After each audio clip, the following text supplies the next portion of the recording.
For 500,000 years, the ruins of Earth had slumbered in the cold void, silent and forgotten. The once great cradle of humanity, a species that had mysteriously vanished, remained untouched, buried under dust and time. Cities stood eerily preserved under domed shields. Ancient satellites drifted in the sky like ghostly sentinels, and deep beneath the surface, the last remnants of a war fleet lay dormant, waiting. They had been waiting for a long time. Commander Yareth of the Vatek Dominion stood at the bridge of his exploration vessel, gazing at the blue planet through the viewport. It was a rare thing, an untouched world in this quadrant of space. The Dominion had conquered and consumed hundreds of civilizations, but never before had they come across a planet so abandoned. And yet, it was not empty. "Scanners indicate large artificial structures across the surface, Commander," a junior officer reported, her tendrils twitching nervously. "The technology is ancient, but intact." Yareth narrowed his black eyes. That was unusual. Most dead civilizations left behind ruins, crumbling and eroded by time. But this looked as though its inhabitants had simply walked away. He turned to the ship's elder scientist, Kavor. Could they still be here? Perhaps underground? Kavor, his aged features etched with caution, studied the readings. No signs of biological life. But there is something else. He paused, his fingers tightening on his datapad. The planet is shielded. Yareth's brow furrowed. Shielded? By whom? We don't know, Kavor admitted, but the energy signatures are active. It's as if someone sealed this planet away. Yareth exhaled slowly. The idea of a lost world protected by unseen forces was unsettling. He had heard rumors of ancient empires that had vanished without explanation, leaving behind only myths and ruins. Could humanity have been one of them? "Prepare a landing party," Yareth ordered. "We're going down." The shuttle descended through the atmosphere, slipping past the ancient satellite network, which was still operational but unresponsive. The landing party consisted of Yareth, Kavor, and 5 heavily armed soldiers. The moment they touched down on the cracked pavement of an enormous, silent city, a heavy stillness settled over them. Towering skyscrapers stood like silent giants, their surfaces covered in dust but unmarred by age. Strange symbols, human language, covered neon-lit signs that had long since gone dark. Hover vehicles sat frozen in place as though their occupants had abandoned them mid-journey. "This isn't right," one of the soldiers muttered. "It's like they just disappeared." Kavor approached a nearby console, brushing off centuries of dust. His claws tapped against the surface, and to his shock, it flickered to life. "This technology is still functioning?" Yareth asked in disbelief. Kavor nodded. "Not just functioning, preserved." He glanced around, his face troubled. This was not the work of decay. Someone, or something, intended for this world to remain untouched.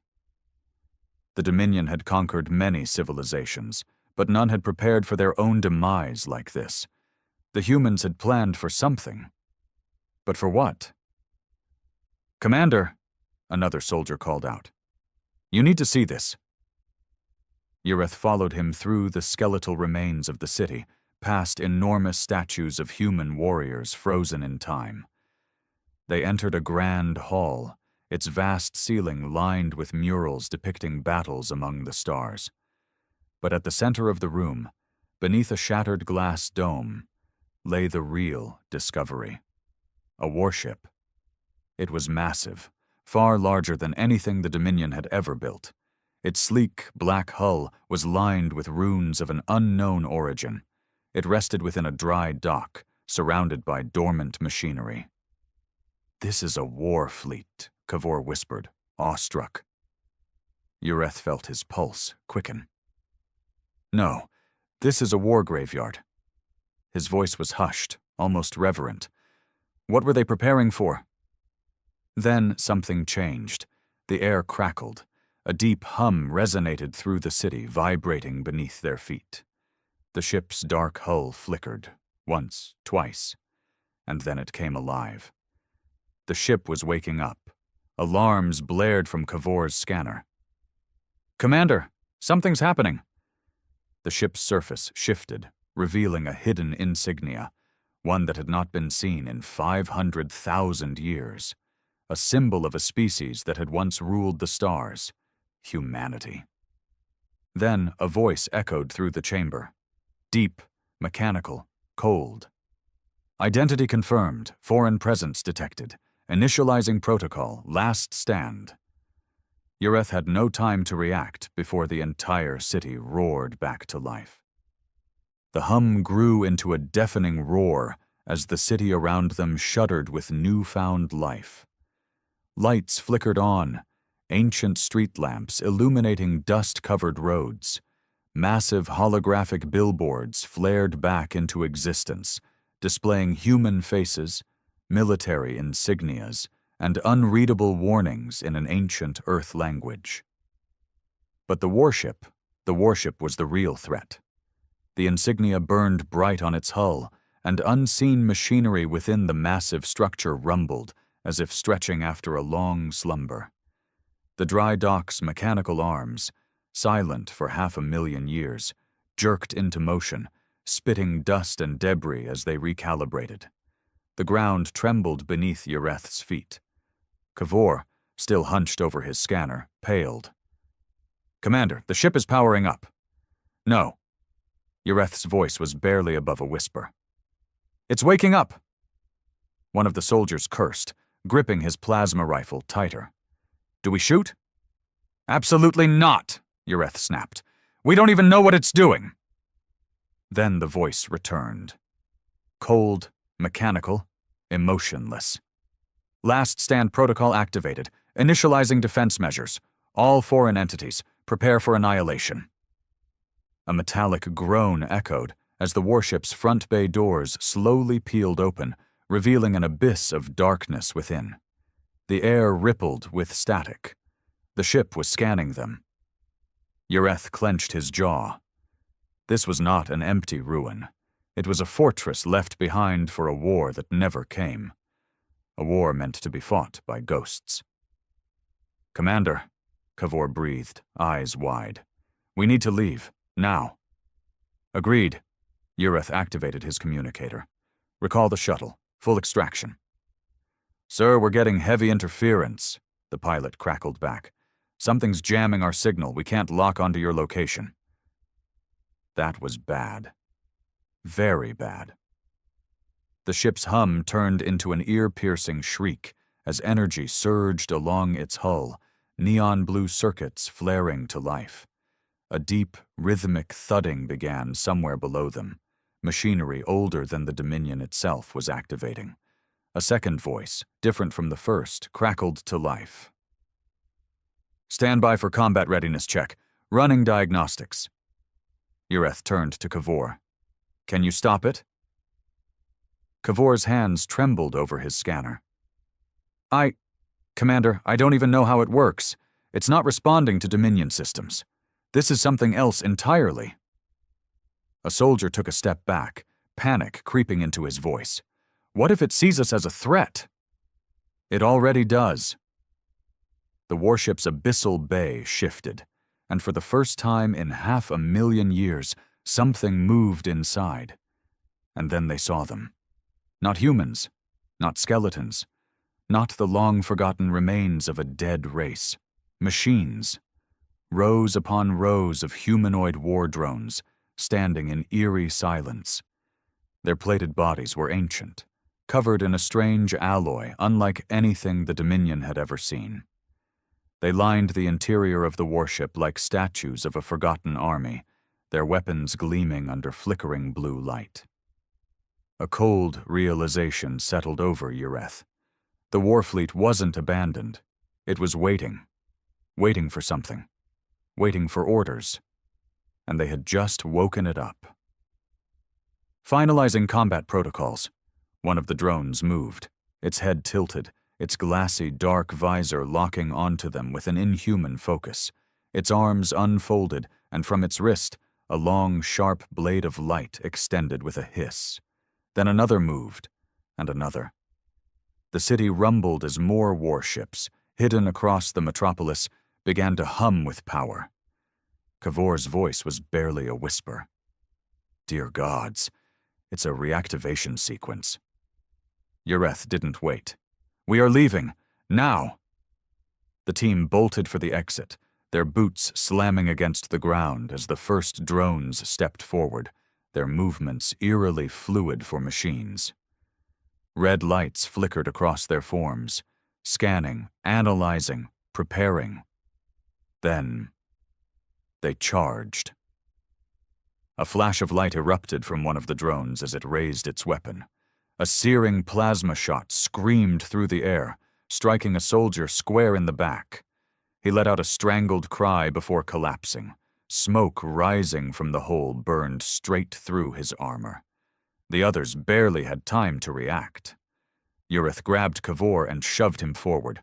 Move! Move! Move! More drones activated. More red eyes flared to life. The city itself seemed to rise against them. The streets erupted into chaos. The once silent ruins of Earth's last bastion now thundered with the sound of awakening war machines. Red lights flickered to life in the buildings above, and the warships buried in dry docks let out eerie mechanical groans as they powered up for the first time in 500,000 years. Ureth's boots pounded against the cracked pavement as he sprinted alongside Kavor and the remaining soldiers. Plasma bolts screamed past them, carving molten holes into the ancient structures around them. Get to cover, Ureth barked. They ducked behind a fallen column as another blast of searing light tore through the air. One of the soldiers, a young warrior named Vesh, barely managed to dive aside before a drone's blade cleaved into the ground where he'd stood. The moment it missed, the machine adjusted, its red eyes locking onto him with terrifying precision. Vesh didn't hesitate. He raised his rifle and fired. A blue plasma shot struck the drone's chest. The bolt hit, but it did nothing. The drone didn't flinch. It didn't stagger. The plasma barely left a scorch mark on its armor. Then, with a speed no biological being could match, it moved. Vesh's scream was cut short as the drone's energy blade sliced clean through him. His body collapsed in two, smoldering. Kavor's hands shook as he ducked lower. Commander, he rasped, our weapons are useless. Ureth gritted his teeth. He had seen advanced combat drones before, but these were something else. No weak points, no hesitation, no wasted movement. They weren't just programmed to kill, they were designed to win. Humanity built these. And for the first time in his life, Ureth understood why the Dominion's oldest record spoke of humanity in whispers. The humans had not gone to war recklessly. They had gone to war knowing that if they lost, their enemy would never forget the cost of winning. Fall back, he roared. His soldiers sprinted, weaving through crumbling buildings as the machines gave chase. The drones didn't speak. They didn't issue warnings. They simply hunted. More warships were rising in the distance. Their black hulls gleamed under the city's newly reawakened lights. Ancient defense turrets along the skyline twitched, as if confused by the passage of time, and then began locking onto anything not human. Kavor skidded to a stop in front of a massive security checkpoint. A thick blast door loomed ahead, one built to withstand planetary bombardment. He fumbled with his scanner, sweat dripping down his temple. It's locked, he gasped. Ureth spun, raising his rifle. The drones were closing in. Vesh was dead.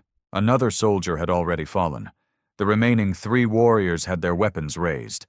But what was the point? Plasma didn't even scratch these things. The drones didn't care. They were patient, unstoppable. We can't fight them, Kavor yelled, slamming his fist against the scanner. We need a way out. Then work faster, Ureth snapped. A soldier let out a sharp cry as a drone lunged from the shadows, grabbing him by the throat. With one crushing movement, the machine ripped his head from his shoulders and tossed the twitching body aside. A second drone fired. Another soldier fell. Only Ureth and Cavor remained. Then a miracle. Cavor's scanner let out a loud chime, and the ancient door hissed as long-dead hydraulics rumbled back to life. The two of them dived through the opening just as the drones surged forward. Slam! The heavy doors sealed shut, cutting off the nightmare behind them. The pounding of metal fists echoed against the blast shield, but the door was built for war. Even the drones couldn't break through. Ureth collapsed against the cold wall, panting. That was too close. Cavor didn't respond. He was still staring at the scanner, horror on his face. What? Ureth demanded. Cavor swallowed hard. His voice was barely audible. Commander, we're not in the clear. The room they had entered wasn't just a security checkpoint. It was a control center. Dozens of inactive monitors lined the walls, covered in static. Holotables flickered. Data screens displayed error messages. But the main console, at the very center, was active. And it was displaying a countdown. Ureth's breath caught in his throat. What is that? Cavor's fingers flew over the ancient keys, struggling to translate. He wasn't fluent in the old human language, but certain words still held meaning, even after 500,000 years. One word stood out. Retribution.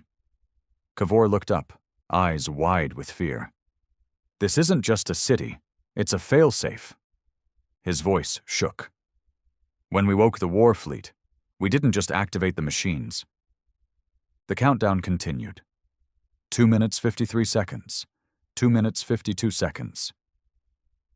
We started a planetary defense system, Cavor whispered. Ureth's mind raced. What kind of system? Cavor's hands clenched into fists. He had read Dominion reports on long-extinct civilizations before. He had studied the rise and fall of galactic empires. He had seen the warnings buried in the oldest historical archives. But nothing had ever prepared him for this. He turned to Ureth, his voice hollow. If this reaches 0, he took a deep breath. Everything in orbit is going to die. Ureth felt his stomach drop. A planetary defense system. Not just some automated turrets. Not just war drones. If humanity had built a failsafe strong enough to still be active after 500,000 years, then it meant only one thing. This world was never meant to be conquered. And now, the Dominion fleet, his fleet, was floating helplessly in orbit, completely unaware of what was about to happen. 000245. The countdown kept ticking down, each second dragging them closer to catastrophe. Ureth snapped out of his shock. Can you stop it? Cavor's fingers trembled as he worked through the ancient interface. The human systems were strange, unlike anything the Dominion had ever designed. Layered encryption, military-grade firewalls. Even after 500,000 years, it was as if the system still expected an attack. Cavor swallowed hard. I don't know. It's locked behind something called command authorization. Ureth scowled. Meaning? Meaning only a human could override it. Silence. That single sentence hit harder than any weapon. Only a human. But there were no humans left. Humanity was gone. Vanished. Their cities had been preserved, their warships sealed away, but they themselves were missing. The most dominant species the galaxy had ever known had simply disappeared. Yet their weapons remained, and they were still doing their job. 00210. Cavor let out a frustrated growl. We're running out of time, Ureth forced himself to think. If there were no humans left, then why was the system still running? Someone, or something, had built this failsafe to function without them, which meant there had to be another way in. He scanned the control room. The massive screens displayed half-functional readouts of the city. A few flickered with old battle plans, long-forgotten simulations of war campaigns that had never been fought. Then his eyes landed on the pod. It was nestled in the far corner of the room. Large. Sealed shut. Its surface was covered in dust, but unlike everything else in the control center, it was powered. A preservation pod. Ureth strode toward it, brushing off the grime. His breath hitched when he saw the label. Genetic Archive, Emergency Command. He turned to Cavor. Get this open, now. Cavor blinked. Commander, we don't know what's inside. 000145. We don't have a choice, Ureth barked. If there's anything left of humanity, anything that can override this system, it's in here. Cavor hesitated for only a second before he started working. His scanner buzzed as he hacked into the controls, overriding the ancient locks. The pod let out a slow, pressurized hiss as it finally opened. The moment the lid peeled back, cold air spilled into the room. And inside, something moved. Ureth's breath caught. It wasn't a corpse. It wasn't dust and bones. It was a human, a man, frozen in time, preserved in the cryogenic pod for 500,000 years. His body twitched as the preservation systems shut down, his lungs gasping for their first breath in eternity. His eyes snapped open. Golden. Glowing. Not weak, not fragile, not diminished by time.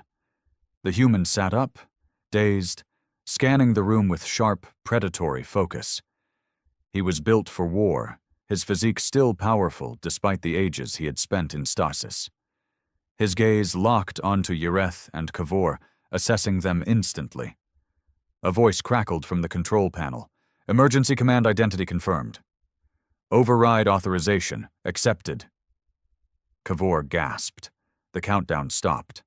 Silence filled the room. Ureth barely had time to process what had happened before the human slowly rose from the pod. His feet touched the ground for the first time in 500,000 years. Then, he spoke. His voice was deep, rough, filled with an ancient weight. Who the hell woke me up? Ureth stared at the human, his mind refusing to process what he was seeing. A survivor. A living, breathing human. After 500,000 years, after humanity had vanished, this one remained. And now he was awake. The human flexed his fingers, rolling his shoulders as if shaking off the weight of eternity. His golden eyes flickered with something unnerving, not the confusion of someone displaced in time, but the sharp, immediate assessment of a soldier who had been trained to wake up ready for war. Cavor swallowed hard. He took a slow step back, eyes darting between Ureth and the towering figure before them. The human's gaze landed on the control panels, the frozen countdown, and the Dominion uniforms. His expression darkened. I'll ask one more time, he said, voice like distant thunder. Who the hell woke me up?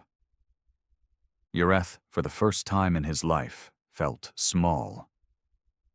The Dominion had conquered worlds. They had crushed civilizations. But nothing in the Dominion archives had prepared him for this. A human who had survived the impossible. A human built to endure. Ureth cleared his throat, forcing himself to speak. We are explorers. We came across this planet and... Bullshit! The human's voice cut through him like a blade. He took a step forward, unafraid, unshaken. You woke up the defense grid, the human continued, scanning the data screens. His golden eyes flicked over the damage reports, the still-locked war protocols, the ancient systems waiting for commands. That means you triggered the failsafe. His gaze snapped back to them. So tell me, how many of your ships are in orbit? Ureth hesitated. A fleet. The human exhaled sharply, rubbing his temples. Perfect. Just what I needed to deal with first thing after a 500,000-year nap. Cavor took a cautious step forward. You're human, aren't you? The man turned to him, expression unreadable. Obviously. But how? Cavor's voice shook. Humanity vanished. There's no record of your people after the collapse. You were gone. The human's jaw tightened. The collapse. For a long moment he didn't speak. Then, with a slow, deliberate motion, he reached out and activated one of the control panels. The room dimmed. Holograms flickered to life. And Yureth saw what happened to humanity. The projection displayed war, not between species, not between rival empires, a war between humanity itself. Explosions rippled across the stars. Gigantic warships, larger than anything the Dominion had ever built, shattered under their own weapons. Planets burned. Entire civilizations collapsed into dust as something monstrous tore through the fabric of space. Yureth's stomach twisted. What is this? The human's expression was grim. The reason you never found our bodies. The war on the screen wasn't a normal war. This was something else, something worse. Cavor pointed to the battlefield, his voice barely a whisper. That doesn't make sense. You fought yourselves? The human didn't look away. We fought something inside us, he said. Something we created, and something we couldn't stop. The holograms shifted. Superweapons, not just planetary destruction, not just world enders. These were worse. Weapons that tore apart time itself. Weapons that devoured the very laws of physics. Weapons that unmade existence. Humanity, at the peak of its power, had reached too far, and something had pulled back. Cavor took a trembling step forward. You lost? The human let out a short, humorless laugh. No, he said. We won. He turned, his golden eyes flickering with something darker. But the cost was everything. The holograms faded. Silence hung between them, heavy and suffocating. Yureth could barely breathe. Humanity had been more powerful than any of them had ever imagined. They had reached into the unknown, conquered the stars, and then they had destroyed themselves to stop something worse. And yet, this one remained. The last remnant of a war fought long before the Dominion even existed. Yureth took a slow breath. You're the last human, aren't you? The man's expression darkened. No. Cavor blinked. But then, there's more of us. Yureth's mind reeled. Where? The human's golden eyes glowed in the dim light. Sleeping. He turned back to the control panel. His fingers hovered over the ancient keys, still familiar despite the eons. And then, he whispered the words that would change the fate of the galaxy. It's time to wake them up. The words hung in the air like a death sentence. It's time to wake them up. Yureth's heart pounded. He had seen countless wars, had ordered the destruction of entire civilizations, but nothing had ever made his blood run cold like this. Humanity was not extinct. They were sleeping. And this man, this survivor, this warrior, was about to bring them back. Yureth glanced at Cavor. The scientist's face had gone pale, his tendrils twitching in raw terror. He understood. They both did. If even one human warship could remain operational for 500,000 years, if their defense systems were still functional, then what would happen if they all returned? Yureth took a slow step forward. You can't be serious. The human turned slightly, golden eyes locking onto him. Why not? His voice was calm. Too calm. Yureth clenched his jaw. The Dominion rules this part of the galaxy now. If your people come back, they won't care about your Dominion. Yureth stiffened. And why is that? The human tapped something on the control panel. A new hologram flared to life. A galactic map. But not one Yureth recognized. The star charts were old, showing an empire so vast it made the Dominion look like an insect. Hundreds, thousands of marked worlds, human-controlled, human-dominated, human-ruled. Ureth's mouth went dry. At their height, humanity had owned more than the Dominion did now. The human's voice was quiet. You think your people rule the galaxy. A flicker of movement, more holograms displaying long-dead wars, armies crumbling before human fleets, entire species wiped from history. Your kind are just scavengers picking through the ruins of something far older. The human turned back to the controls. You don't rule the galaxy. His fingers danced over the keys. We do, Cavor choked. Wait. A deep, metallic rumble vibrated through the floor. The ancient systems, dormant for 500,000 years, surged to life with a sound like a god taking its first breath. Ureth stumbled back.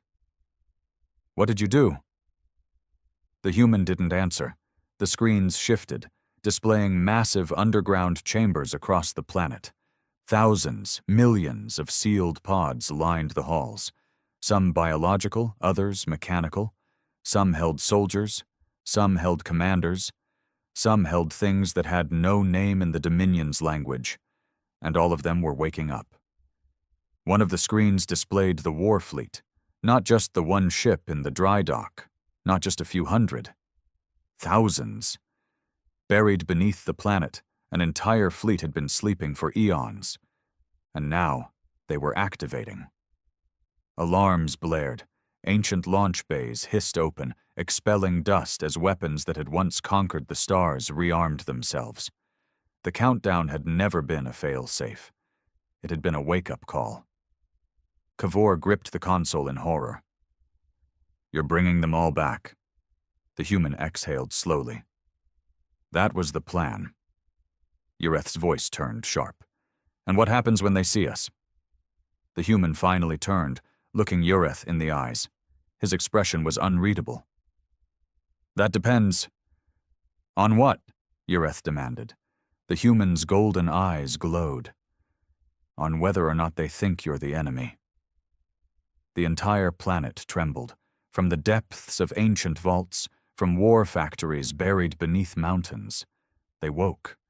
Soldiers, machines, weapons. 500,000 years had passed, but time had not eroded them. Humanity had not simply sealed itself away. It had prepared for the moment it would rise again.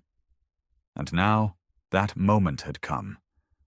Ureth staggered as a deep, metallic groan reverberated through the control room. The holographic map showed movement, thousands of red markers blinking to life. Vault doors split open. Mechanized walkers climbed from the ruins.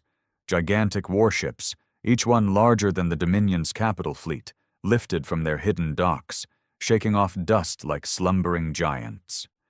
Cavor's voice trembled. This isn't just a military base, it's a tomb waking up. The human didn't react.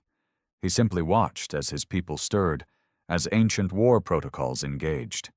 His golden eyes tracked each activation report, each signal of life.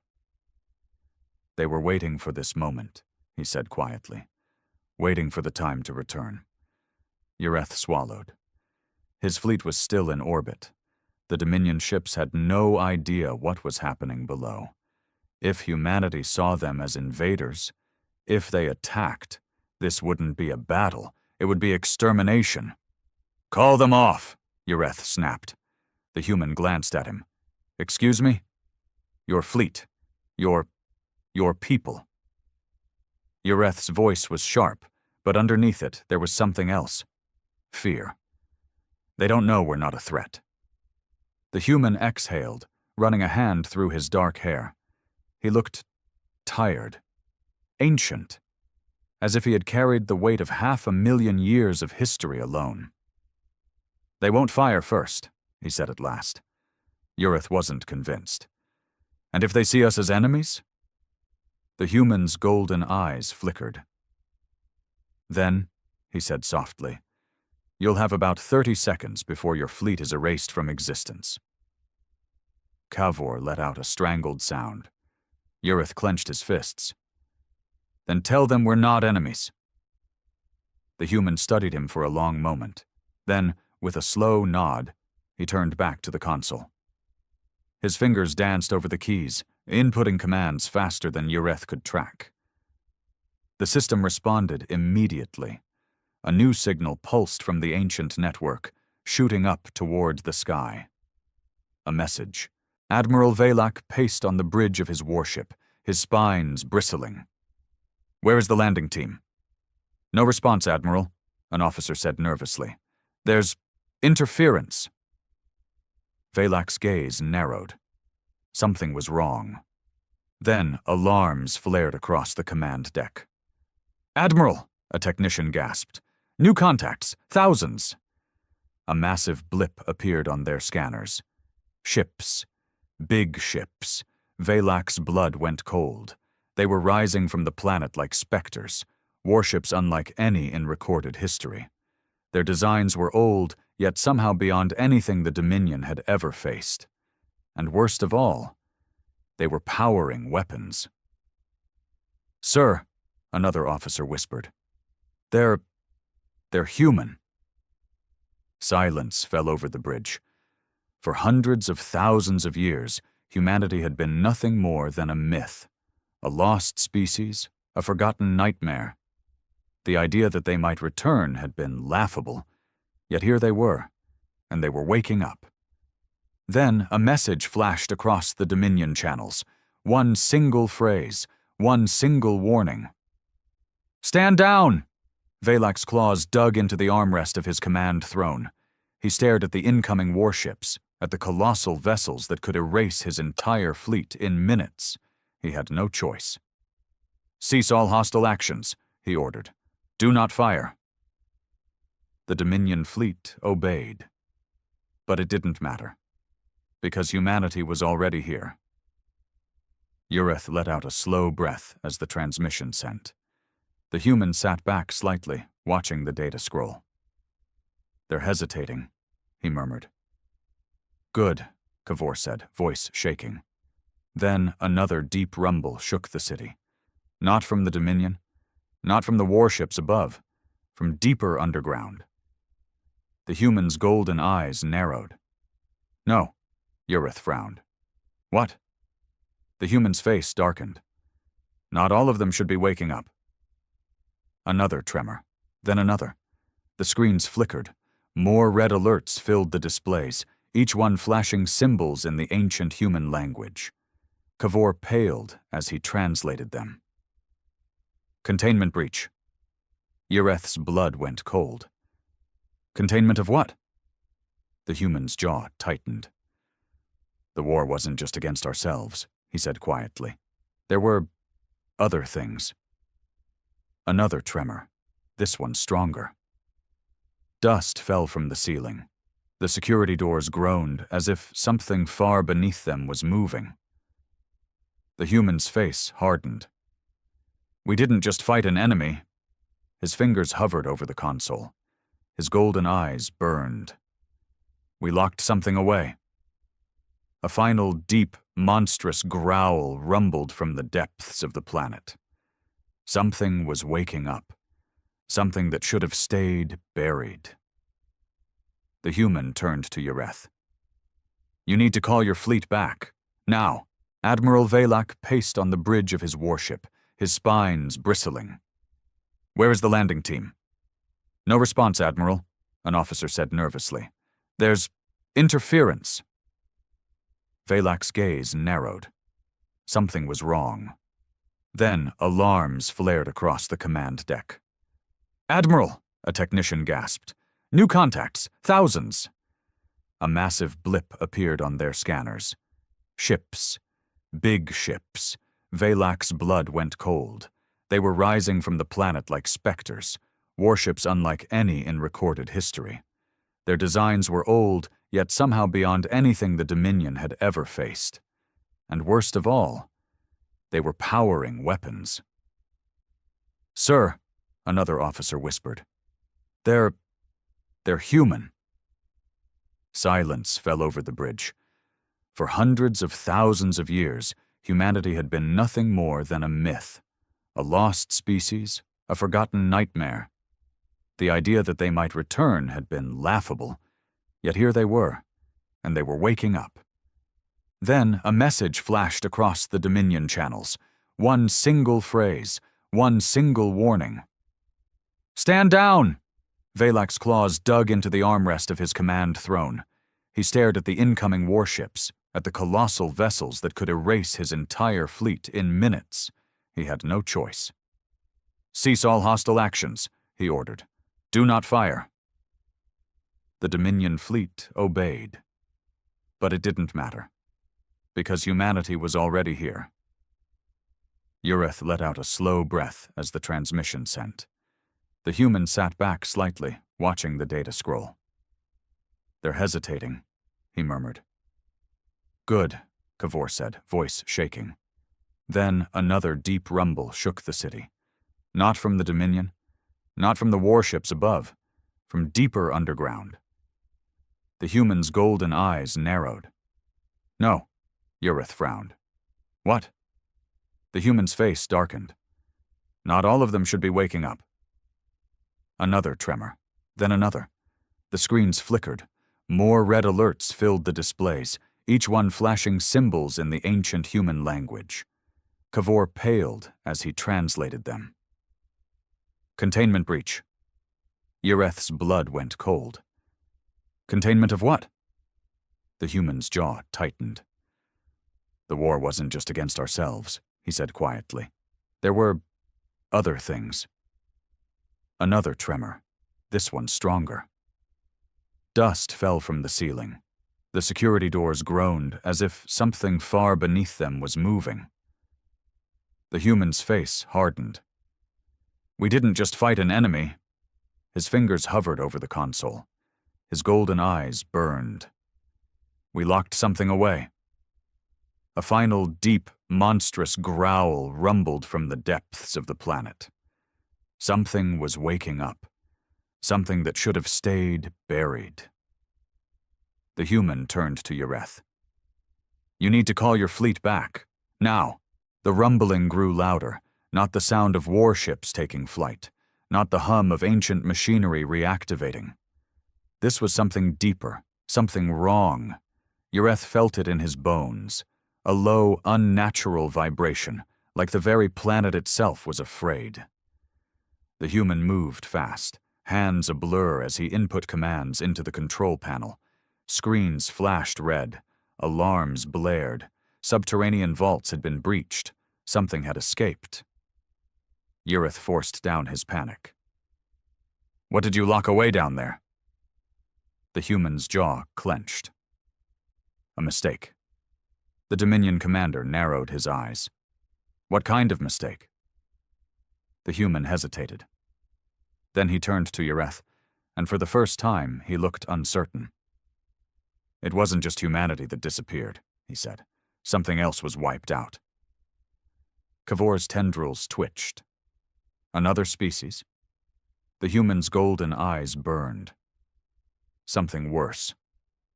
Another deep tremor.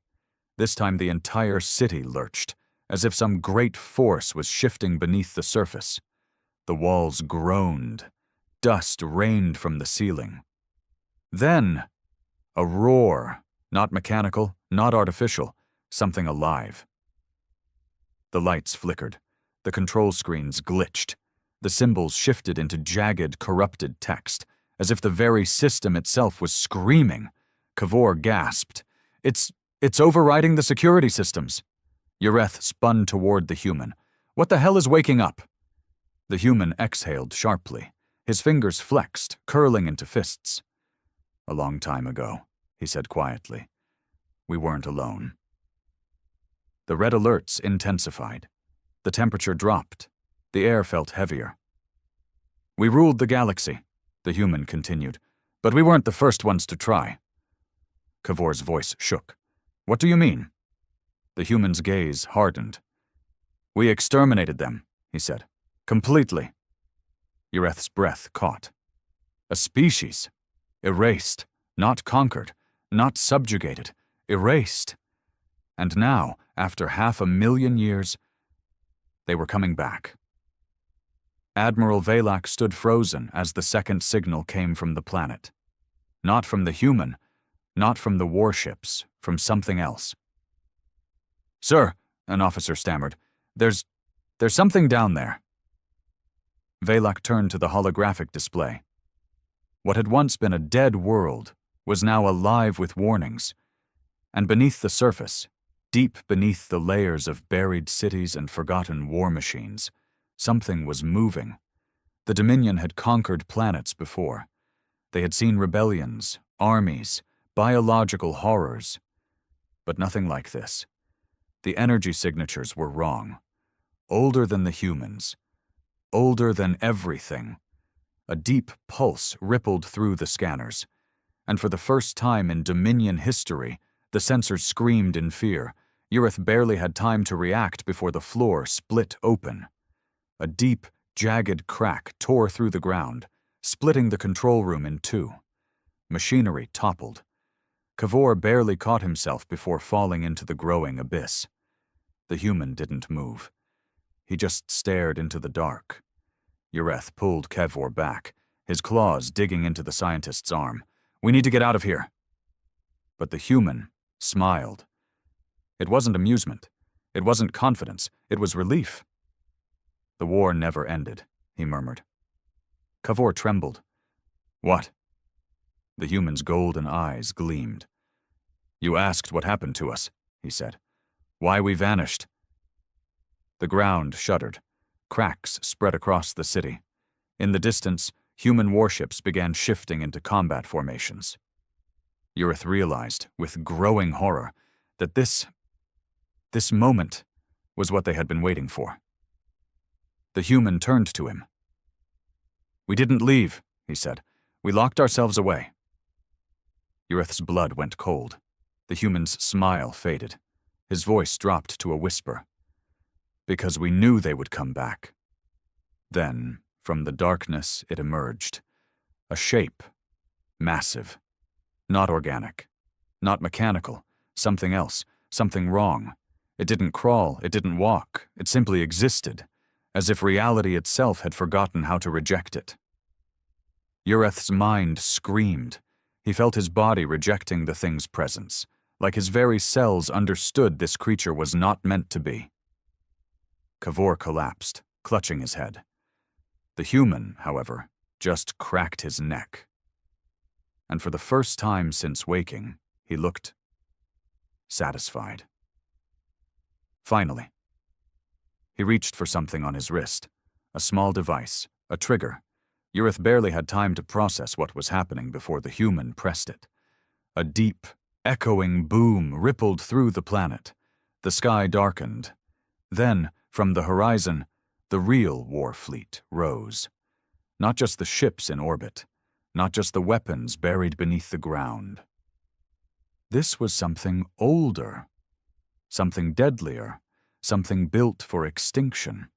They had been waiting. For 500,000 years, they had been waiting. And now, as the first of the old enemy emerged from its prison, humanity's greatest weapons turned toward the stars once more. The last human smiled. "Now," he whispered, "we finish this." The Galactic Empire had stood unchallenged for thousands of years. Its fleets patrolled the vast reaches of space, its warships a terrifying symbol of dominance. Hundreds of alien species had bowed before its might, their homeworlds annexed, their cultures erased, their people forced into servitude. The Empire ruled with an iron fist, confident that no force in the galaxy could stand against it. That was until they met humanity. The Empire's first encounter with Earth had been unceremonious. A scouting vessel had stumbled upon the Sol system, expecting to find a primitive world, perhaps a fledgling civilization just beginning to understand space travel.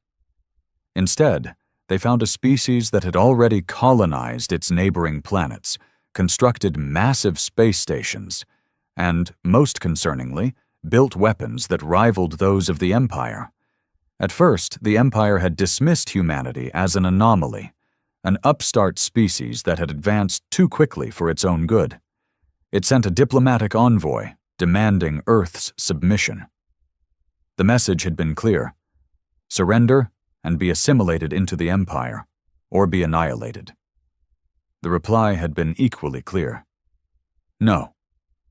The Emperor had laughed when he read the response.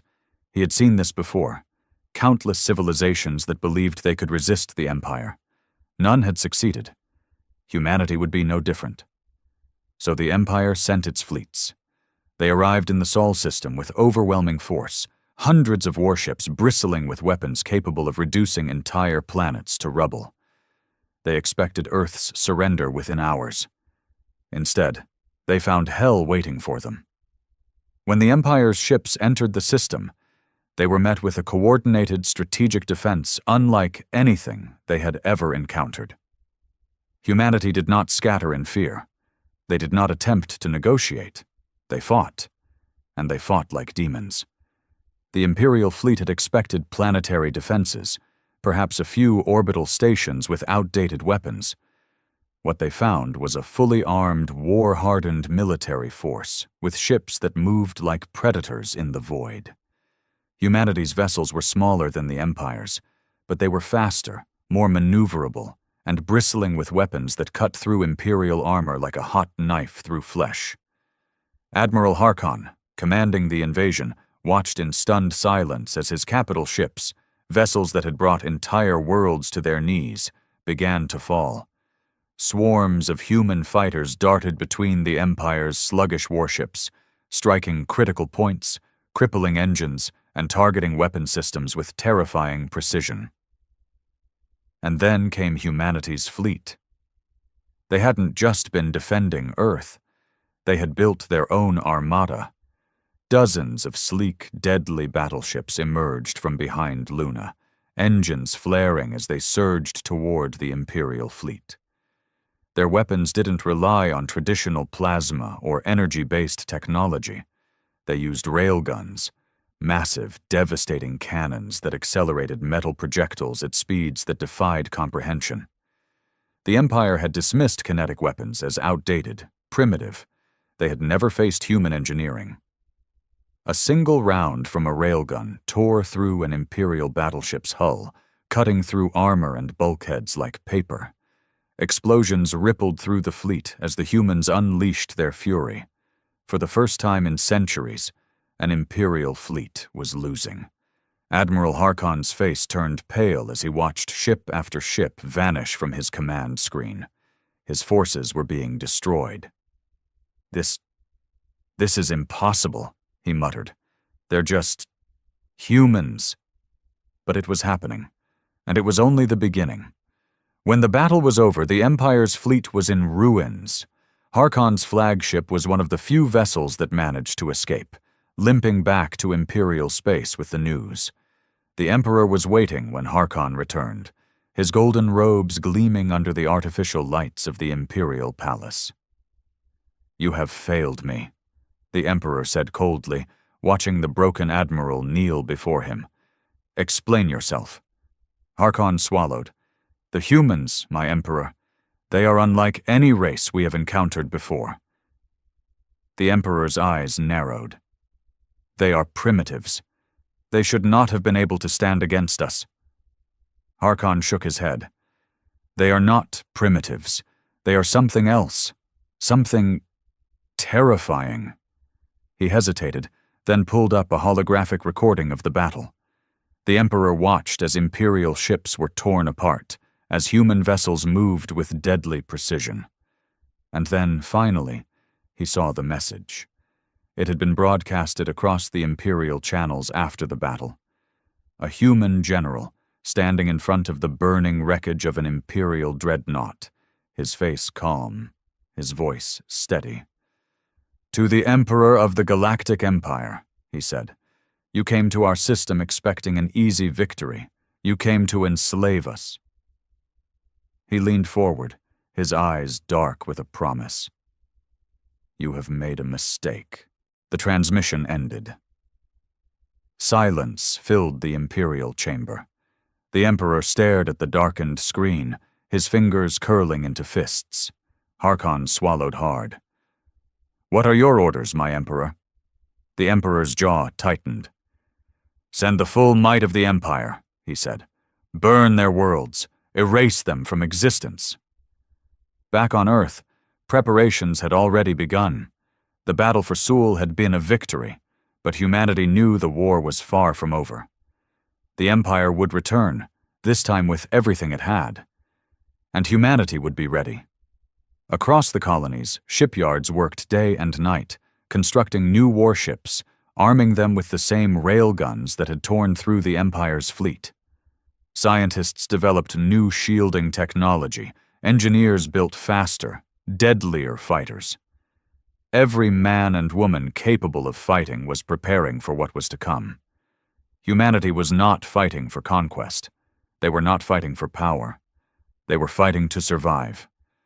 And if the Empire thought they could crush Earth, as they had done to so many others, they were about to learn just how wrong they were. The Emperor wasted no time. Within days of the disastrous battle over Sul, he had mobilized the Imperial First Armada, a force so vast that its very presence had subjugated entire star systems without a single shot being fired. Thousands of warships, some the size of small moons, assembled in the Imperial core. At the heart of this fleet was the Doom-Forged, a colossal dreadnought said to be invincible, its hull reinforced with quantum shielding that no known weapon could penetrate. The order was clear. Humanity must be annihilated. The Empire's admirals were confident. Their first defeat had been an embarrassment, but now they would unleash the true might of the Imperial war machine. They would not underestimate the humans again. But what they didn't know was that humanity had no intention of waiting. High above Mars, hidden within the asteroid belt, the HSS Revenant drifted in the shadows. It was one of humanity's newest warships, built after the Battle of Sol with technology reverse-engineered from captured Imperial wreckage. Sleek and almost invisible to sensors, the Revenant was a ghost in the void. Captain Marcus Kane, a hardened veteran, stood on the bridge, watching the incoming sensor feeds. "We've confirmed it," his intelligence officer said. "They're coming, thousands of them." A lesser man might have felt despair. Kane only felt determination. "Send word to High Command," he ordered. "It's time to move to Phase 2. The Revenant vanished into the darkness, heading back to Earth. Humanity had no illusions about what was coming. The Empire would not offer a second chance.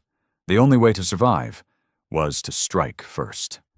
Korthos Prime was the Empire's largest shipyard, a planet-sized factory world responsible for building over 30% of the Imperial fleet. Destroying it wouldn't just be a blow, it would be devastating. Admiral Elizabeth Connors, the supreme commander of Earth's military forces, had known from the start that the war couldn't be won through defense alone. If humanity wanted to survive, it had to cripple the Empire's ability to wage war, and so Operation Eclipse was born. A strike force of 80 human warships, led by the newly completed HSS Dominion, set course for Korthos Prime. The Dominion was Earth's first true dreadnought, a behemoth designed to stand toe-to-toe with the best the Empire had to offer. The plan was bold, reckless, maybe even suicidal, but humanity didn't have the luxury of playing it safe. When the human fleet arrived, the Imperials didn't know what hit them. The Empire had assumed humanity would remain on the defensive, cowering behind their planetary defenses. They had never imagined that the humans would be bold enough to strike at the heart of Imperial territory. The orbital defenses of Korthos Prime were formidable. Hundreds of automated gun platforms, planetary shield generators, and battle stations guarded the shipyards. But the humans had a weapon the Empire had never encountered before: superluminal torpedoes. The moment the Dominion exited FTL, it unleashed a volley of torpedoes traveling at faster-than-light speeds, bypassing traditional defenses entirely. The first salvo struck critical shield relays, shorting out power grids across the planet's surface. In an instant, Korthos Prime was vulnerable. Then came the ground assault. Dropships filled with human shock troops descended onto the planet's surface, targeting shipyard control centers, fuel depots, and command bunkers. The Empire's soldiers were trained to fight in open warfare, but the humans fought like predators, hitting hard, striking fast, and disappearing before the enemy could retaliate. It was chaos. Entire factory complexes exploded, sending debris raining down over the city-sized shipyards. Imperial officers scrambled to regain control, but the humans were already inside their networks, hacking into systems, shutting down orbital defenses, and rerouting power away from critical sectors. It was an impossible victory, but the humans were making it happen. Back on the Imperial throne world, the news of Korthos Prime's destruction sent shockwaves through the ruling elite. "The humans did what?" one of the Emperor's advisors gasped. "They destroyed one of our most vital shipyards," a military officer confirmed. "Our losses are staggering. The fleet production schedule has been set back by years." The Emperor sat in silence, his face unreadable. His claws tapped against the armrest of his throne, his mind racing. "This changes everything," he muttered. For the first time in 10,000 years, the Empire was experiencing fear. Back on Earth, the celebrations were brief. The attack on Korthos Prime had been a stunning success, but humanity knew it had only bought itself time. The Empire would come back with a vengeance, and when they did, there would be no mercy. Admiral Connors gathered her top commanders in a war room beneath the surface of Luna Base. The holographic display showed a galaxy-wide map, with thousands of Imperial fleets moving like a tidal wave toward Earth. "They're still coming," one officer said grimly. "Then we make sure we're ready," Connors replied. Plans were drawn. Ships were built. Weapons were designed. Humanity had made its move. Now the real war was about to begin. And this time, they weren't just fighting to survive. They were fighting to win. The destruction of Korthos Prime was more than a military disaster. It was an insult the Empire could not tolerate. Never before had an enemy dared to strike so deep into Imperial space, let alone win. The Emperor was furious. The throne room of the Imperial Palace was silent as he stood before his most trusted warlords, his golden robes flowing like liquid metal. His gaze burned with cold fury as he addressed his commanders. "These creatures have overstepped their bounds," he said, his voice devoid of emotion. "They believe themselves our equals. They believe they can hurt us." He turned toward Grand Admiral Kael Vortanis, the Supreme Commander of the Imperial Navy. A veteran of 1,000 campaigns, Vortanis was the most ruthless strategist the Empire had ever produced. Entire species had vanished under his command. "Grand Admiral," the Emperor said, his words sharp as blades, "you will remind humanity of its place, burn their worlds, erase them from history, make them suffer." Vortanis bowed. "It will be done." And so the Great Purge began. The Second Imperial Armada, one of the largest battle groups ever assembled, set course for the human colonies. It wasn't just a military strike, it was extermination. Their first target? Proxima Centauri. Home to over 80 million humans, Proxima had become one of Earth's most important colonies. Its shipyards produced some of humanity's finest warships, and its population had been fully mobilized for the war effort. It never stood a chance. The Empire came without warning. Massive planet-cracker warships arrived in orbit and unleashed hell. Cities burned as plasma bombardments rained from the sky. Defense fleets scrambled to respond, but the sheer size of the Imperial assault was overwhelming. The colony's orbital stations were torn apart in minutes. Admiral Erickson, in command of Proxima's defenses, sent a desperate message to Earth. "We can't hold. They're too many. Oh God, they're targeting civilians. Then the transmission cut out. By the time humanity's reinforcements arrived, it was too late. Proxima Centauri was gone. 80 million men, women, and children wiped from existence. The massacre of Proxima sent shockwaves throughout the galaxy. The Empire had always been brutal. But this was genocide. On neutral worlds, alien diplomats whispered in hushed voices. For the first time, they began to question the Empire's power. If a species as young and ferocious as humanity could wound the Empire, then perhaps... The Empire wasn't as invincible as it seemed, but humanity wasn't interested in diplomacy. They were out for blood. After Proxima, the Imperial Armada moved toward Epsilon Eridani, another major human colony. They expected another easy slaughter. They were wrong. This time, humanity was waiting. The moment the Imperial fleet arrived, they found themselves ambushed. Hidden among the planet's asteroid belt was the largest human fleet ever assembled. Over 300 warships, including the HSS Titan, humanity's newest super dreadnought. Admiral Elizabeth Connors was in command. And she had a message for the Empire. "This is for Proxima, you bastards." The battle was unlike anything the Empire had ever faced. Human railguns ripped through Imperial warships before they could even return fire. Stealth corvettes darted between enemy lines, launching devastating attacks on Imperial carriers. The Titan's experimental plasma lances burned through shields like paper, cutting entire cruisers in half with a single shot. It was carnage. For the first time in history, an Imperial Grand Armada was annihilated, and at the center of it all was the Titan.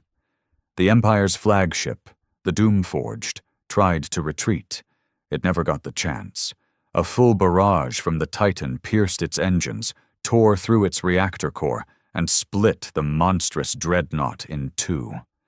The Doomforged, once a symbol of Imperial dominance, was gone. And with it, so was the Empire's illusion of invincibility. Back on Earth, the news of Proxima's destruction had sent the world into mourning. But when word of the Titan's victory spread, that mourning turned into rage. Humanity was done running. Factories churned out warships at an unprecedented rate. Every able-bodied person enlisted. Scientists worked around the clock to develop new weapons, new defenses, new strategies. The Imperial fleet had come to end humanity, but all they had done was make humanity stronger. Back in the Imperial Palace, the Emperor sat alone, staring at the battle reports. Proxima had burned, but so had the Doomforged. Humanity was not broken. They were rising.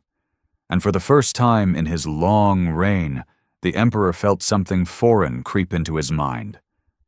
Doubt. Earth knew the war wasn't won yet. The Empire still had fleets, armies, and planets beyond counting.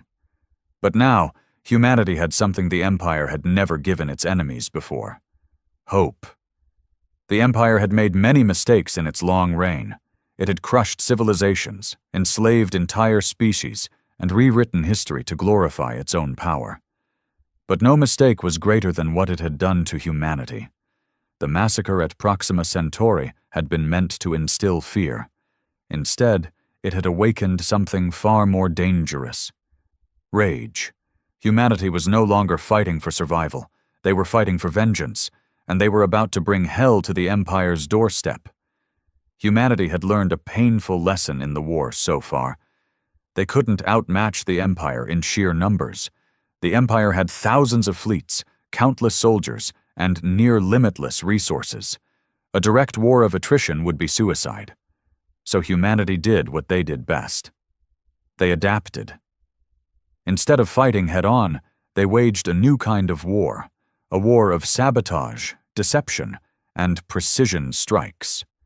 The Silent Fleet was born. These were humanity's deadliest ships, stealth corvettes, infiltrator vessels, and cyber warfare drones designed to strike the Empire where it hurt the most. Their first target, the Imperial supply lines. While the Empire had endless fleets, those fleets needed fuel, food, and resources. Their war machine was massive, but it was not invulnerable. The Silent Fleet launched dozens of covert raids, targeting Imperial logistics centers, fuel depots, and manufacturing plants. Entire supply convoys vanished without a trace. Critical communication relays were hacked and scrambled, sowing chaos within the Empire's ranks. On occupied worlds, human special forces infiltrated cities and incited full-scale rebellions, arming enslaved populations with stolen Imperial weapons. It wasn't just war anymore. It was a revolution. The Emperor's fury grew with every lost fleet, every sabotaged factory, every system that fell into anarchy. And so he turned to his most ruthless enforcer, High Inquisitor Malachar. Malachar was not a soldier. He was a monster, a cruel, calculating strategist who had crushed hundreds of planetary uprisings with unspeakable brutality. To the Empire, he was a hero. To its enemies, he was a nightmare. His orders were simple. Find the humans. Crush them. Make them suffer. His first move was to attack the rebellious worlds, beginning with Verathis, a planet where humanity had inspired an uprising against Imperial rule. He didn't send troops to pacify the rebellion. He sent bioweapons. A new Imperial plague, engineered to target human DNA, was unleashed upon the planet. The disease spread in hours, turning its victims into twisted husks of agony before death. Within 3 days, the population of Verathis was extinct. The Empire broadcasted the horror across the galaxy, sending a clear message: resistance is futile. Submit or suffer the same fate. But Malachar had miscalculated, because humanity had been watching, and now they were coming for him. Humanity could not allow Malachar to continue his reign of terror. His death was non-negotiable. And so a Black Ops team, handpicked from Earth's deadliest special forces, was assembled. Their mission was simple: infiltrate the Imperial core, eliminate Malachar, send a message to the Empire that no one was untouchable. The team, known only as Shadow Hand, was led by Commander Jason Hunt, a man with a reputation for doing the impossible. Their infiltration was meticulous. Using stolen Imperial clearance codes, they hijacked a diplomatic transport bound for the Imperial capital. They moved through the city like ghosts, bypassing security, hacking surveillance systems, and planting explosive traps for their escape. They found Malachar in his personal stronghold, a fortress guarded by an army of elite Imperial soldiers. It didn't matter. The first silenced railgun shot took out his guards. The second pierced Malachar's skull. By the time the alarms blared, the Shadow Hand was already gone, leaving behind a message carved into Malachar's throne. For Proxima. The assassination shook the Empire to its core. Never in its history had someone so high-ranking been killed by an enemy. Never before had the Empire felt vulnerable. The Emperor himself ordered the city locked down, but it was too late. The seeds of fear had been planted. If Malachar could die, then no one was safe. The war was changing. The Empire had expected a short, brutal conquest. Instead, it was dragging into a nightmare. The Empire's greatest advantage, its sheer size, was now becoming a liability. It had too many systems to defend, too many supply chains to protect, too many enemies rising in the shadows. Humanity wasn't fighting the Empire head-on. They were tearing it apart from within. And worst of all, other species were starting to take notice. The Empire had ruled for millennia because the galaxy feared it. But now that fear was cracking. If humanity could stand against the Empire, then maybe others could too. Humanity had started this war alone. But now, they were gaining allies. Small rebellions were turning into full-scale insurgencies. Slave worlds were rising up, inspired by Earth's defiance. Even within the Empire, whispers of treason were spreading, officers questioning whether the Empire was truly invincible. The Emperor knew he had to act, fast, and so he issued a single, final order. End this war! Wipe them out! No more half measures! Bring the full force of the Empire down upon them. The largest fleet in history. 5,000 warships, entire armies, planet-crushing superweapons began to mobilize. It would be a war unlike any the galaxy had ever seen. Either humanity would fall, or the Empire itself would burn. The Empire had finally committed to total war. The Imperial Annihilation Fleet, 5,000 warships strong, began its march toward Earth and the remaining human colonies. Never before had such an armada been assembled. Planet-killer dreadnoughts, entire legions of cybernetic infantry, and experimental doomsday weapons capable of tearing moons apart. This was not just an invasion, it was extermination. The Emperor had given a simple order: no prisoners, no survivors. Reduce their worlds to dust. The countdown to humanity's last stand had begun. Beneath the surface of Luna Base, the leaders of humanity gathered. Admiral Elizabeth Connors stood at the center of the war room, surrounded by Earth's greatest minds, military tacticians, scientists, and rebel leaders from across the galaxy. A holographic projection showed the Empire's fleet advancing like a tidal wave. The silence in the room was heavy. "They'll be here in less than a month," one officer said grimly. "We can't stop them. There are too many." A murmur of uncertainty spread through the room. For all their victories, for all their resilience, how could humanity possibly win against a force this massive? But Connors refused to accept defeat. She took a deep breath and slammed her fist on the table. "We don't need to defeat them head-on," she said. "We just need to break them." Eyes turned toward her. "We can't win a war of attrition," she continued. "But what if we take away their will to fight? What if we hit them where it hurts the most?" She turned to the holographic map and pointed at the Imperial throne world. A stunned silence followed. "You're suggesting attacking the Imperial capital?" one commander asked. "Yes," Connors said. "If we assassinate the Emperor and destroy his command structure, the Empire will collapse from within." It was madness. It was impossible. But it was also their only chance. The plan was bold, reckless, maybe even suicidal. A strike team of humanity's best warriors, led by Commander Jason Hunt, would infiltrate the Imperial throne world and eliminate the Emperor. Meanwhile, humanity's remaining fleet, a mere 300 ships, would launch a desperate diversionary assault, drawing as much of the Annihilation Fleet away from Earth as possible. It was a gamble. If they failed, Earth would be defenseless. But if they succeeded? The Empire would fall. 3 weeks later, the sky burned. The Imperial Annihilation Fleet arrived, descending upon the Sol system like a storm of fire. Their warships blotted out the stars, their weapons glowing with the energy of 1,000 suns. Earth's fleet, outnumbered 15-1, charged forward without hesitation. Railguns fired. Explosions rippled across the void. Human warships maneuvered with deadly precision, punching above their weight class, taking out Imperial vessels 10 times their size. But for every Imperial ship destroyed, 10 more took its place. The battle was a slaughter, but it was a distraction, because as the chaos raged in orbit, a single cloaked infiltration ship slipped past the carnage, heading toward the heart of the Empire.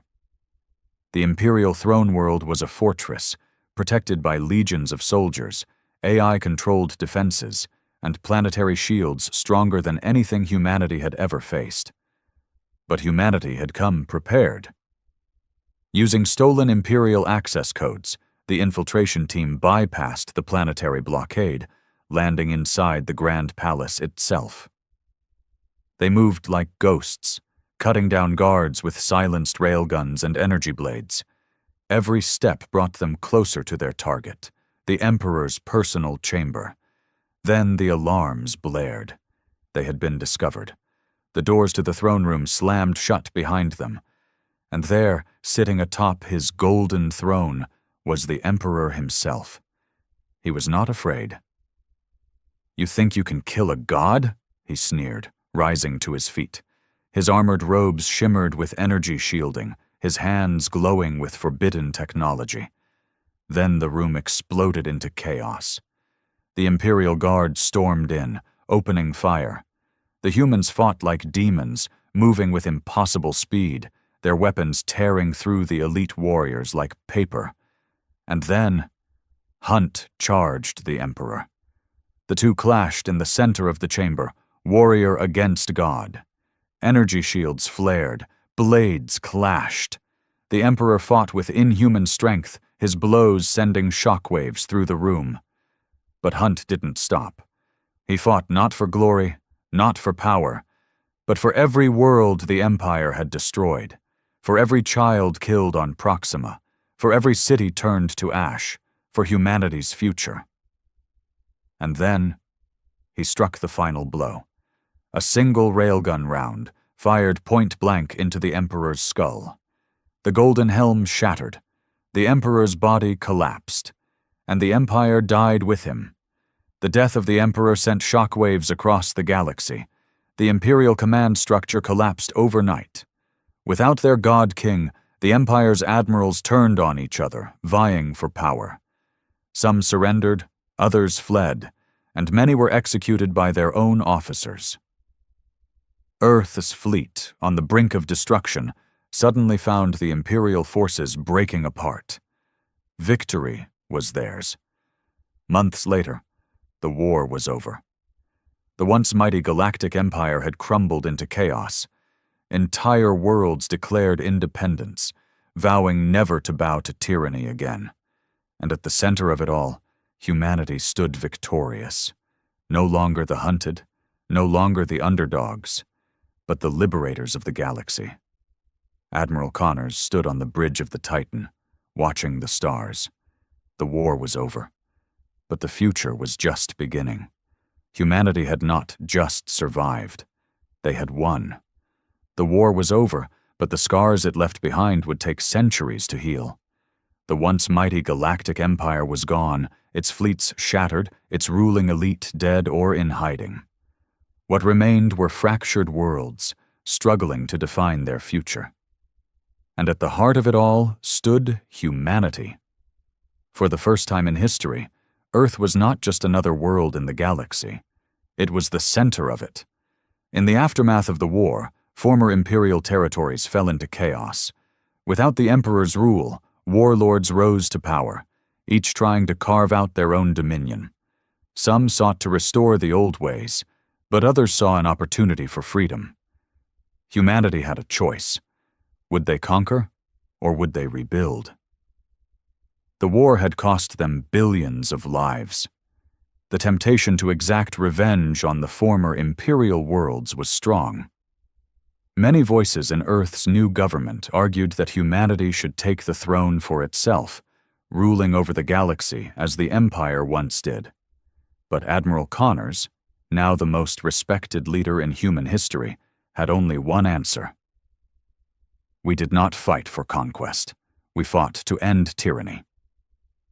And so, humanity took a different path. Instead of ruling through fear, Earth helped the fractured worlds form a new alliance, one built on mutual defense, trade, and cooperation. It was not an empire. It was a republic. The United Systems Federation was born. A coalition of former imperial colonies, newly liberated worlds, and alien civilizations that had suffered under the Empire's rule. For the first time in galactic history, power was shared, not hoarded by a single species, and at its center was Earth, not as conquerors,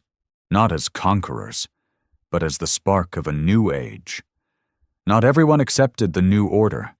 Some imperial admirals refused to surrender, retreating into the shadows, gathering remnants of the fleet, and vowing vengeance. Among them was Grand Admiral Vortanus, once the Emperor's most trusted warlord, now the leader of a shattered remnant force. He had seen his god fall, but he refused to believe the war was over.